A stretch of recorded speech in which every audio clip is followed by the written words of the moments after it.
ایران ہتھیار ڈالنے کے قریب ہے، ٹرمپ کی G7 رہنماؤں کو بریفنگ، کہا کہ آپ دیکھیں آج ان لوگوں کے ساتھ کیا ہوتا ہے۔ ایران میں اب کوئی ایسا اعلیٰ عہدیدار باقی نہیں رہا جو ہتھیار ڈالنے کا اعلان کر سکے۔ آبنائے ہرمز کی صورتحال بہتر ہو رہی ہے، کمرشل جہازوں کو آپریشن شروع کرنے چاہیے۔ اجلاس میں شریک عہدیداروں کے مطابق ٹرمپ نے جنگ کے خاتمے سے متعلق اپنے مقاصد اور ٹائم لائن پر واضح موقف نہیں دیا۔ امریکی میڈیا کے مطابق G7 رہنماؤں نے ٹرمپ پر ایران جنگ فوری ختم کرنے اور آبنائے ہرمز جلد محفوظ بنانے پر زور دیا۔ ایران کا ایئر ڈیفنس ختم ہو چکا، آج حملوں کا سب سے بھاری دن ہوگا۔ جنگ کب ختم کرنی ہے یہ ٹرمپ بتائیں گے۔ امریکی وزیر دفاع پیٹ ہیگسیت کی میڈیا کو بریفنگ، کہا کہ ایران کے سپریم لیڈر زخمی ہیں، قیادت زیر زمین جا چکی، ایران کی میزائل انڈسٹری کو مکمل طور پر تباہ کر دیا، دفاعی کمپنیاں جلد تباہ کر دی جائیں گی۔ ایران کے میزائل حملوں کی صلاحیت میں 90%، ڈرون حملوں میں 95% کمی دیکھی گئی۔ CNN جنگ سے متعلق فیک نیوز چلا رہا ہے۔ ایک ہیڈ لائن میں دعویٰ کیا گیا جنگ پھیل رہی ہے۔ محب وطن میڈیا کی خبر کے مطابق ایران سکڑ رہا ہے۔ امریکی جنرل ڈین کین نے کہا کہ عراق میں گرنے والا طیارہ دشمن کا نشانہ نہیں بنا۔ ایران کی جنگی صلاحیت میں مسلسل کمی آ رہی ہے۔ ایران کی جانب سے میزائل حملے کم ہو گئے۔ ایران اب بھی بحری جہازوں پر حملوں کی صلاحیت رکھتا ہے۔ ایران کی سمندری مائنز بچھانے کی صلاحیتیں ہمارے نشانے پر ہیں۔ ایران کے خلاف جنگ میں امریکہ کا بڑا نقصان، فضا میں فیول فراہم کرنے والا طیارہ عراق میں گر کر تباہ۔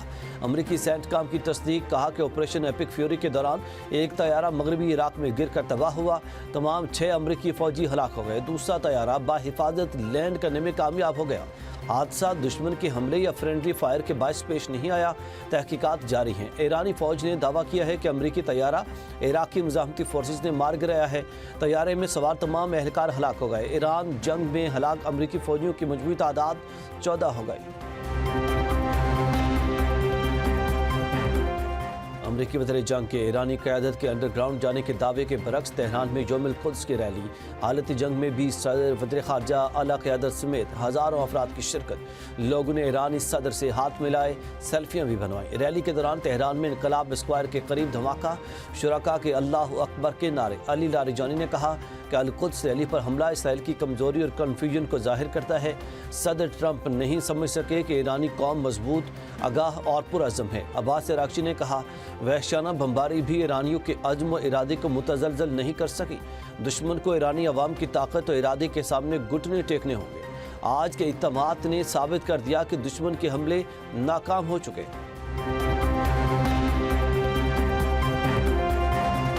وزیر اعظم شہباز شریف و فیلڈ مارشل عاصم منیر کی سعودی ولی عہد سے ملاقات، پاکستان کی جانب سے مکمل یکجہتی اور بھرپور حمایت کا اعادہ۔ تینوں رہنماؤں کا خطے میں حالیہ پیش رفت پر تبادلہ خیال، امن و استحکام کے فروغ کے لیے مل کر کام جاری رکھنے کا عزم۔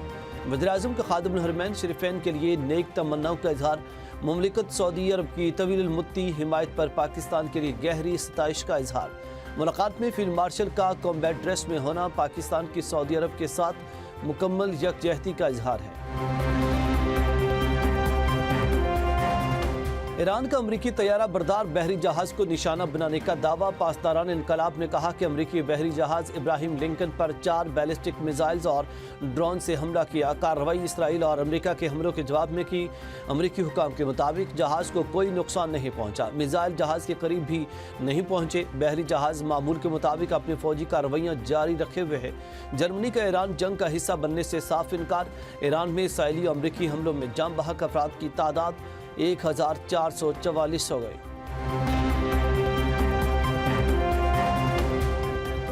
عوام کے لیے خوشخبری، پیٹرولیم مصنوعات کی قیمتیں برقرار۔ وزیر اعظم شہباز شریف کہتے ہیں کہ عام آدمی پر بوجھ کم کرنے کے لیے قیمتوں میں اضافہ نہیں کیا جا رہا، جس قدر ہو سکا مشکل حالات میں عوام تک ریلیف پہنچائیں گے۔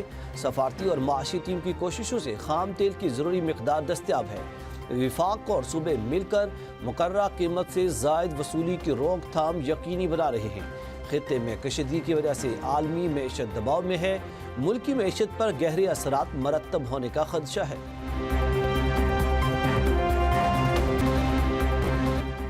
نائب وزیر اعظم اسحاق ڈار اور ناروے کے وزیر خارجہ کے درمیان ٹیلی فونک رابطہ، مشرق وسطیٰ کی صورتحال اور دو طرفہ امور پر تبادلہ خیال۔ ترجمان دفتر خارجہ کے مطابق پاک افغان صورتحال پر بھی گفتگو کی گئی. دو طرفہ اور باہمی دلچسپی کے دیگر امور پر قریبی رابطے میں رہنے پر بھی اتفاق. پنجاب میں 15 سہولت آن دی گو یونٹس اور 11 عارضی رمضان بازار قائم. 76% مردوں اور 26% خواتین کی خریداری. عوام کی بڑی تعداد مطمئن. وزیر اعلیٰ پنجاب کی انتظامیہ کی ستائش.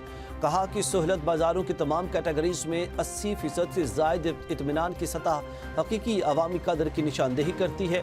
ریلیف صرف ایک نعرہ نہیں، اسے نظر آنا چاہیے اور قابل رسائی ہونا چاہیے.